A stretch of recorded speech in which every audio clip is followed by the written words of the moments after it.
itu memang telah terjadi pergeseran nilai yang cukup luar biasa. Kalau dulu para kiai, para ulama itu takut dan tidak bersedia untuk menjabat pengurus inti di PBNU, tapi hari ini dan sejak reformasi saya perhatikan, sejak reformasi 98, itu memang luar biasa signifikan pengaruh terhadap cara berpikir dan cara pandang kiai-kiai yang ada di NU secara struktural ya, NU secara struktural.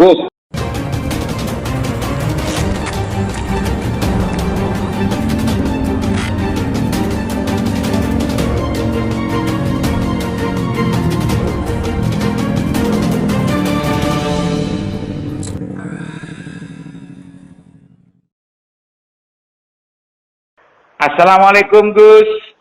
Waalaikumsalam warahmatullahi wabarakatuh. Gimana kabarnya Gus? Husni. Alhamdulillah khair. Alhamdulillah khair. Di mana nih posisi sekarang Gus? Saya di Lampung ini. Oh, pasti ada di arena Muktamar ke-34 ya? Ya deket-deket lah, deket-deket arena. Koribun minal arena, tapi bukan anu Gus ya, bukan delegasi. Bukan. Saya Cuma warga Nahdien. NU Gus ya. Betul, warga Nahdien yang peduli terhadap NU. Gitu. Oke Gus Husni, pemirsa, Gus MHM Muhammad Husni Mubarak ini adalah salah satu santri yang dulu sempat dekat banget dengan almarhum Gus Solah, cucu Hadratus Syekh Haji Hasyim Asy'ari, yang sempat juga saya dengar diangkat sebagai anak angkatnya beliau. Betul Gus, begitu Gus? Kira-kira begitu, kira-kira. Oke, pemirsa, kita masuk ke persoalan yang mau kita bahas. Gus ini sebagai orang dekatnya Gus Solah yang mengikuti perkembangan muktamar ke muktamar NU dan lain sebagainya. Akhir-akhir ini muncul video di KPA TV, Gus Mus. Kemarin juga beredar dari WhatsApp sprindik KPK yang juga sekarang diklarifikasi. Sebetulnya ada apa sih dengan muktamar NU menurut Gus Husni? Ya, jadi saya ingin memulai dengan ucapan Bismillahirrahmanirrahim. Mudah-mudahan apa yang saya ucapkan ini, walaupun tidak menjadi kebenaran yang mutlak, tapi ini benar menurut kita sebagai warga Nahdien. Jadi yang saya ikuti memang, pertama, saya prihatin yang sedalam-dalamnya atas pergeseran nilai yang ada di tubuh NU dari sejak dulu reformasi sampai hari ini. Itu memang kalau kita melihat dari apa yang diceritakan oleh Al-Mukarram Hadratus Syekh Haji Mustafa Bisri, bagaimana dulu para Al-Mukarram itu yang berani kepada malaikat karena tidak bersedia untuk diberikan jabatan di PBNU, itu sangat kontradiktif dengan kondisi saat ini, sangat berlawanan dengan kondisi saat ini. Ini barangkali, mohon maaf, ini barangkali sunnatullah, proses alam yang semakin kekinian itu memang telah terjadi pergeseran nilai yang cukup luar biasa. Kalau dulu para kiai, para ulama itu takut dan tidak bersedia untuk menjabat pengurus inti di PBNU, tapi hari ini dan sejak reformasi saya perhatikan, sejak reformasi 98, itu memang luar biasa signifikan pengaruh terhadap cara berpikir dan cara pandang kiai-kiai yang ada di NU secara struktural ya, NU secara struktural. Gus. Ya. Sampai menyimpulkan hal demikian itu menurut amatan dan juga apa yang diamati oleh Gus Husni dari muktamar habis reformasi itu, emangnya ada apa sih sebetulnya antara apa yang diceritakan oleh Hadratus Syekh Mustafa Bisri, Gus Mus ya, dalam pidatonya itu, apa sebetulnya yang bertolak belakang? Yang pertama soal giroh ya, semangat para ulama dulu, zaman dulu dengan semangat ulama-ulama zaman sekarang, kiai-kiai struktural dalam ini sih kita harus kita harus betul-betul bisa mendefinisikan NU ini secara struktural dan secara kultural. Karena kalau tidak kita khawatir suul adab kepada ulama-ulama dan kiai-kiai khos yang ada di luar struktur itu gitu. Jadi kalau ulama-ulama struktural ini dulu bedanya lebih pas kiai struktural ya. Kiai struktural ya, betul. Kiai struktural ini bedanya kalau dulu kan girohnya itu kan giroh untuk betul-betul kemandirian dan keikhlasan pengabdian itu yang menjadi landasan utama. Kalau sekarang sejak reformasi itu Pak Liman itu memang terkontaminasi kiai-kiai struktural ini akibat daripada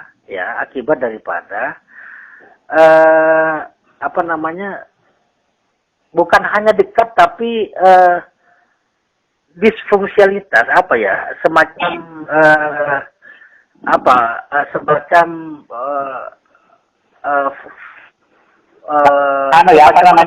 terlalu dekat dengan kekuasaan apa gimana maksudnya gitu ya? Bukan hanya dekat maksud saya, tapi kiai-kiai struktural itu sudah multifungsi. Jadi satu sisi dia sebagai kiai, di sisi lain dia sebagai umaro gitu kan. Jadi antara kapasitasnya sebagai ulama dan kapasitas dan sebagai ulama di NU itu merangkap juga menjadi umaro. Itu yang kemudian sebagai ulama merangkap sebagai umaro atau corong umaro. Kalau corong umaro saya pikir masih bisa kita maklumi karena memang fungsi dari para kiai, para ulama itu memang sebagai jembatan masyarakat mestinya. Beliau-beliau ini mesti sebagai juru bicara rakyat mestinya yang menyampaikan kepentingan-kepentingan dan keluh kesah masyarakat kepada umaro. Tapi ini tidak, beliau-beliau ini sejak reformasi itu multifungsi, jadi double. itu hasil amatan subjektif yang disimpulkan oleh Gus MHM ya. Tapi fakta kan, saya berdasarkan fakta. Misalnya begini. Fakta menurut Gus MHM itu kan belum tentu punya alasan yang sama dengan pengamat-pengamat yang lain, Gus. Oh bisa, tapi ini kan fakta sejarah. Artinya kalau saya simpulkan antara kiai-kiai dulu dengan kiai-kiai struktural sekarang gitu justru kalau dulu itu hirohnya adalah ikhlas untuk menjadi khadamul ummah untuk ngurusi masyarakat. Kalau sekarang multifungsi justru ada bagian yang di dalam diri kiai struktural itu yang menjadi umaro gitu ya Pak Gus ya? Betul.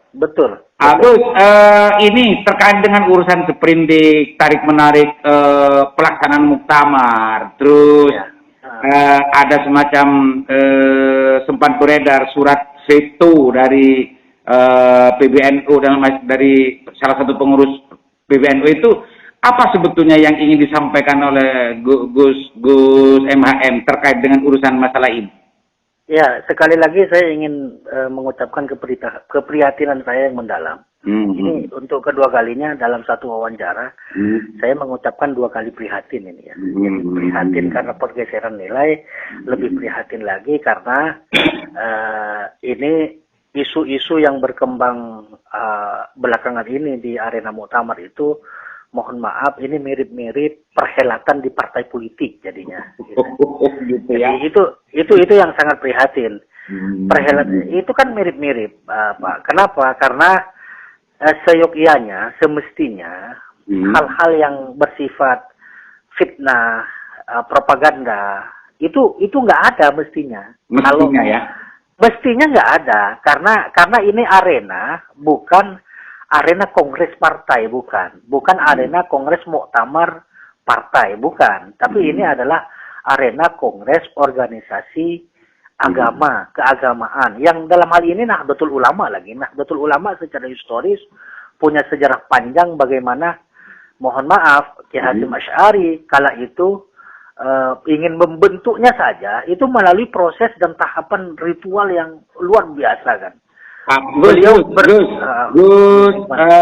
Gus ini ingin mengatakan bahwa sebetulnya NU ini sebetulnya orientasi politiknya orientasi politik moral itu ya, pengabdian dan macamnya. Beda banget dengan kongres parpol yang memang betul-betul orientasi memang kepentingan kekuasaan ya. Pragmatis betul. Nah, di sini yang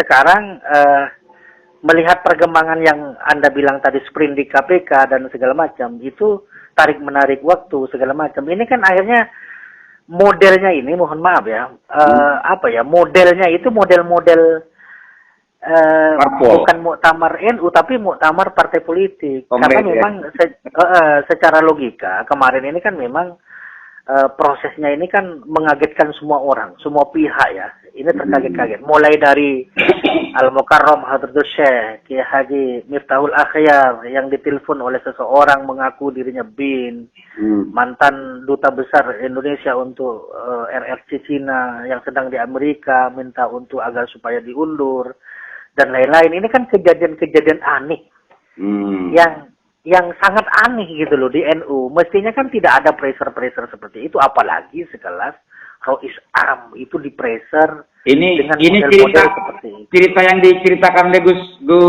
Husni ini dobit ya informasinya, sumber informasinya ya.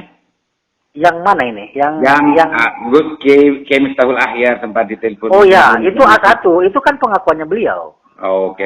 Kan beliau yang melakukan klarifikasi kan kepada publik bahwa saya ditelepon oleh seseorang namanya ini mengaku bin kan begitu. Ini kan kejadian-kejadian yang super aneh yang mestinya tidak terjadi. Jadi kan, menurut Gus ini tentang tarik menarik pelaksanaan muktamar keluarnya sprindik itu propaganda yang sebetulnya mestinya tidak ada di arena muktamar NU ya. Mestinya harusnya tidak ada. Itu kan fitnah itu Pak. Karena ternyata begitu dikonfirmasi ke juru bicara KPK, itu kan ternyata palsu surat itu. Iya, hoax. Hoax itu, iya. Itu artinya kan fitnah gitu. Ya. Gus, gini Gus. Ya.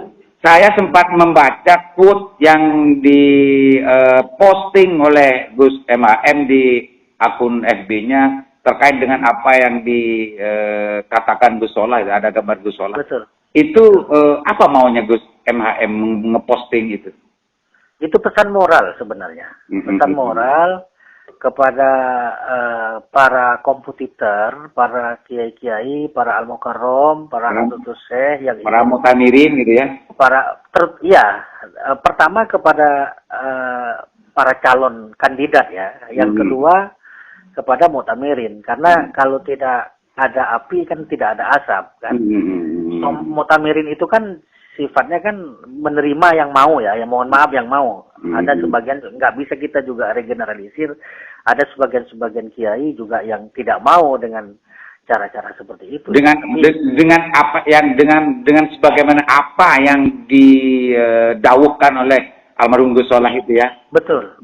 Jadi itu kan sebenarnya kan apa yang disampaikan al-maghfirlah, Allahumma firlahu warhamhu wa'fu anhu. Gus Solah itu kan sebenarnya keluh kesah dari sebuah fakta yang terjadi pada beliau gitu loh. Yang disaksikan beliau gitu ya. Betul. Ketika itu dan saya menjadi saksi sejarah. Bagaimana beliau yang menangis ketika itu di samping saya. Menangis karena prihatin yang sedalam-dalamnya. Sampai mohon maaf Pak ya, saya mau cerita ketika muktamar di Jombang itu, muktamar NU di Jombang waktu lalu. Itu satu menit. Satu menitan. Ya, satu menit, saya bagi dua. Setengah menit saya mau cerita tentang kejadian di muktamar bahwa ketika itu saya di parkiran, itu kasih uang ke tukang parkir 2.000. Tukang parkirnya bilang, ini kok 2.000 sih parkirnya, wong ini muktamar partai katanya. Ini kan acara partai. Jadi sampai tukang parkir pun mengatakan itu acara muktamar partai. Itu artinya apa? Artinya memang sudah ada sekali lagi pergeseran nilai. Yang kedua, ini penutup, saya menghimbau kepada muktamirin agar mohon maaf tanpa mengurangi rasa hormat saya kepada para kiai-kiai yang ada di arena Mu'tamirin untuk segera melakukan introspeksi diri dan mengingat kepada sejarah bagaimana Kiai Hasyim Asy'ari itu memperjuangkan terbentuknya NU ini agar kembali kepada kemurniannya. Oke. Sebagai ini. Oke, Gus MF, terima kasih banyak atas tanggapannya. Minimal kemarin yang orangnya masih jenat ya, bahasa Maduranya, masih ada Gus Mus berpidato di acara haul Kiai Haji Ali Maksum. Itu penting juga menjadi renungan dan muhasabah bagi setiap Mu'tamirin ya, gitu ya, Gus. Betul. Sangat penting sekali. Baik. Oke, makasih banyak, Gus. Selamat beromliria di sana karena tidak mempunyai hak suara itu ya. Siap, rombongan lillahi ta'ala, Betul. Makasih banyak. Assalamualaikum, Gus. Sama-sama. Waalaikumsalam warahmatullahi wabarakatuh.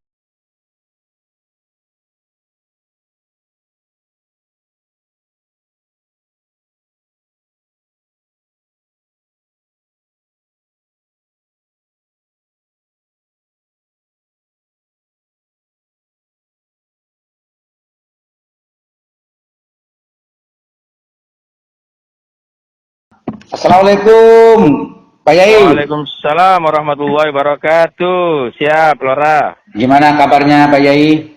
Alhamdulillah, baik-baik. Sekarang sudah ada di arena ya, di arena Muktamar ya? Di sini saya sekarang posisi di Universitas Lampung, Unila. Tempat registrasi pendaftaran peserta Muktamar, delegasi resmi. Oh, berarti baru saat rombongan dari PWNU baru nyampe ya dan baru registrasi? Iya, tadi terbang jam 10:30, nyampe di sini jam 11:30, jam 12 kurang seperempat ya.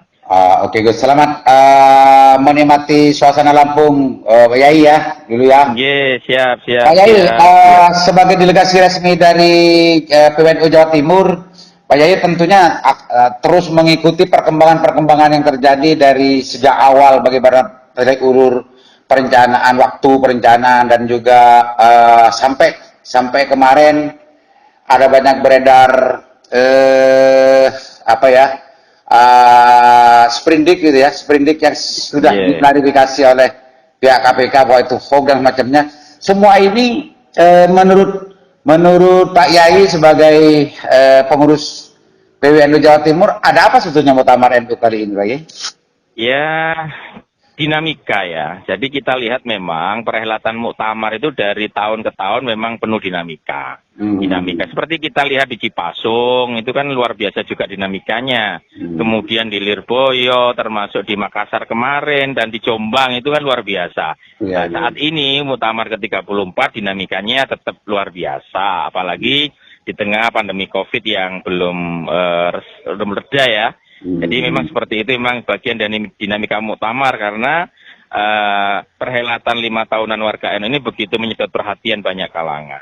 Pak Yai, kita sikapi dengan wajar. Pak Yai, saya dulu sempat sering juga mendapat penjelasan dan juga ceramah dari kiai-kiai NU itu kalau gegeran biasa, tapi akhirnya gergeran gitu ya maksudnya ya? Iya, jadi kita itu sudah biasa mengelola konflik. Sehingga kedewasaan dalam mengelola konflik itu endingnya ya happy ending. Jadi gergeran tadi itu, sehingga itu merupakan dinamika internal yang disikapi dengan wajar lah di dalam organisasi Nahdlatul Ulama. Oke, Pak Kiai, kemarin sempat ada pidato dari Gus Mus gitu ya, Kehos di NU dan sangat dihormati oleh semua kalangan NU. Ceritakan masalah Kiai dulu, Kiai Kehos dulu ketika bicarakan masalah kepemimpinan di NU itu, kalau dulu itu kan saling mempersilahkan tuh. Sekarang itu justru habis reformasi ya, habis reformasinya justru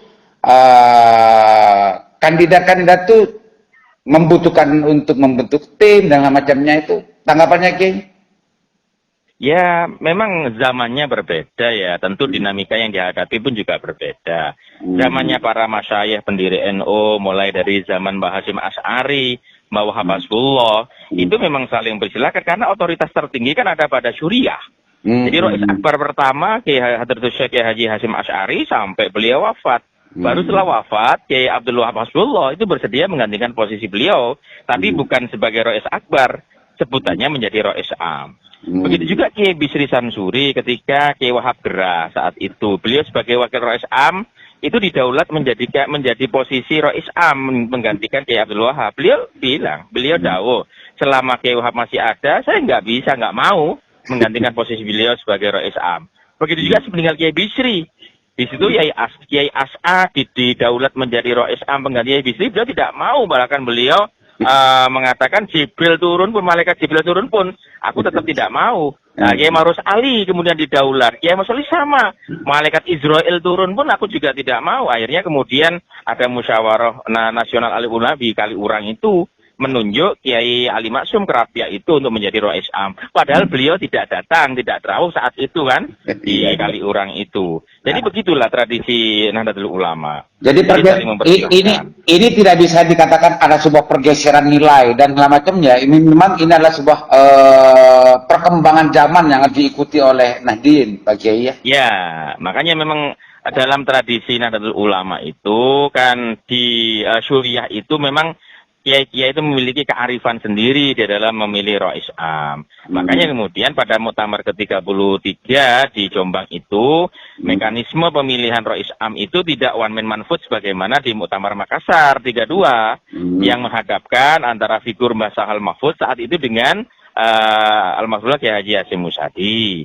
Sehingga lebih soft kan sebenarnya dengan menggunakan mekanisme Ahlul Halli wal Aqdi. Kayak kiai-kiai musyawarah memilih Rois Am. Kayak karena zaman Khalifah Rasyidin yang kedua ketiga apa yang pakai Ahlul Halli wal Aqdi? Iya. Setelah peninggal Khalifah Umar bin Khattab, beliau menunjuk 7 orang sahabat senior menjadi Ahlul Halli wal Aqdi dan terpilih Khalifah Utsman bin Affan menggantikan posisi Khalifah Umar bin Khattab. Oke, Pak Yai, dari kebiasaan tadi kalau nggak keliru yang memakai penjelasan model ini dulu almarhum Kiai Hasyim Musadi ya. NU itu gegeran biasa tapi akhirnya akan gergeran itu. Jangan-jangan yang sekarang ini akan ada sesuatu hal yang baru yang mungkin tidak terpikir oleh publik bahwa ini bukan propaganda, bahwa ini bukan ini segala macamnya sebagaimana yang ada dalam benak publik dan juga banyak juga yang justru memprihatinkan terhadap informasi yang berkembang hari ini tentang Muktamar 34 ini. Jangan-jangan nanti ada sesuatu yang baru itu di arena Muktamar. Apa Pak Yai yang sudah nyampe ke Lampung sudah ada mendapatkan aura baru di situ? Ya, memang setiap Muktamar itu dinamikanya masing-masing ya, ada ciri khasnya. Di Lampung saat ini memang kandidat-kandidat yang muncul ini kan terpolarisasi menjadi 2 arus besar ya, 3 arus besar lah paling tidak ya.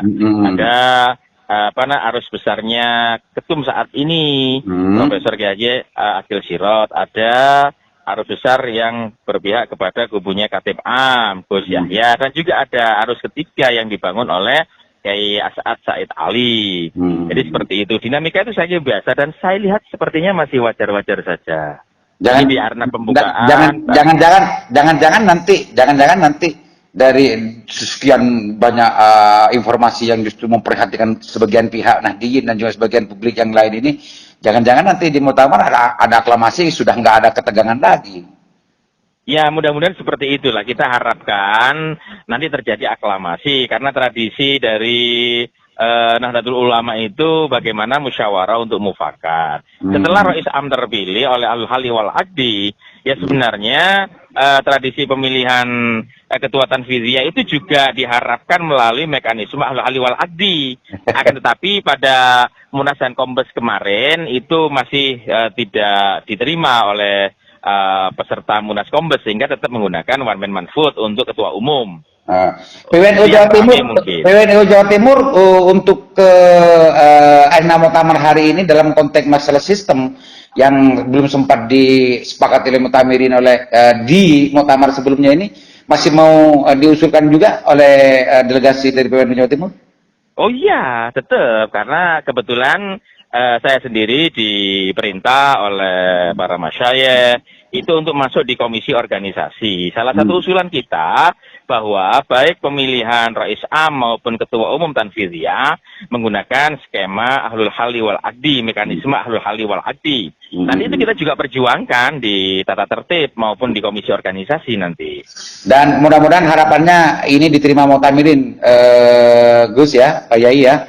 Saya kira kalau diterima Mu'tamirin akan lebih sejuk lah, akan lebih cepat. Karena kan ini kan muktamar dipercepat memang. 2223 diharapkan sudah selesai, sudah terpilih Rais Am sama Ketua Umum. Mudah-mudahan Jawa Timur dan suara PWNU Jawa Timur justru akan bisa mendinginkan situasi di publik ya. Mudah-mudahan Amin. Ini bisa jadi ini salah satu dari gaya para kiai-kiai khos itu ya, untuk bagaimana bahwa NU ini harus menjadi magnet diperbincangan di publik nasional.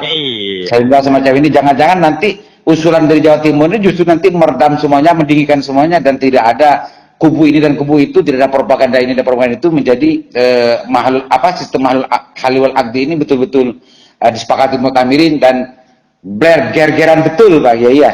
Iya, harapannya kita seperti itu. Dan saat ini memang sudah ada 26 lah PWNU yang mungkin satu visi dengan apa yang diinginkan oleh PWNU Jawa Timur. Mudah-mudahan itu bisa diakomodasi di keputusan muktamar pada hari ini. Mudah-mudahan Pak Yai, sebagai closing statement, silakan Pak Yai, barangkali apa yang mau disampaikan khususnya kepada para Mu'tamirin di sana atau para masyarakat Nahdliyin dan juga para masyarakat Nahdliyin Jawa Timur khususnya.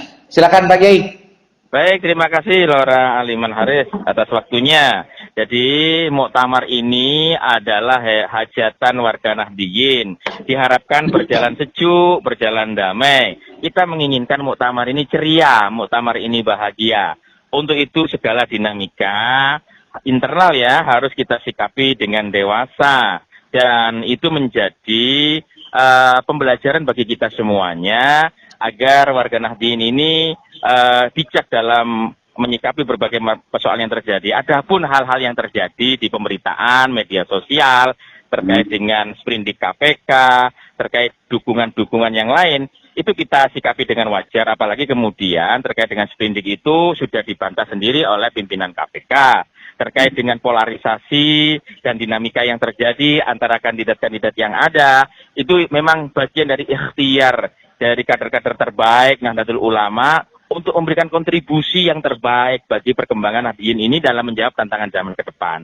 Dan mudah-mudahan warga Nahdliyin khususnya dan peserta Mu'tamirin juga ini selalu adem dan senantiasa berpijak kepada ajaran-ajaran yang telah diwariskan oleh Mu'assis Nahdlatul Ulama dan senantiasa berpegang teguh pada khitah Nahdlatul Ulama serta wejangan-wejangan dan arahan dari Pak Syayekh. Itu yang harapan dari kami, Laura Aliman Haris. Terima kasih banyak. Selamat bermuktamar di Lampung. Mohon maaf saya tidak bisa bergabung hari ini, Pak Yai. Biasanya saya jadi Romli dulu. Sekarang hanya nggak bisa. Titip salam kepada teman-teman yang lain di Lampung, Pak Yai. Siap. Mudah-mudahan Pak Yai. Assalamualaikum. Amin. Waalaikumsalam warahmatullahi wabarakatuh.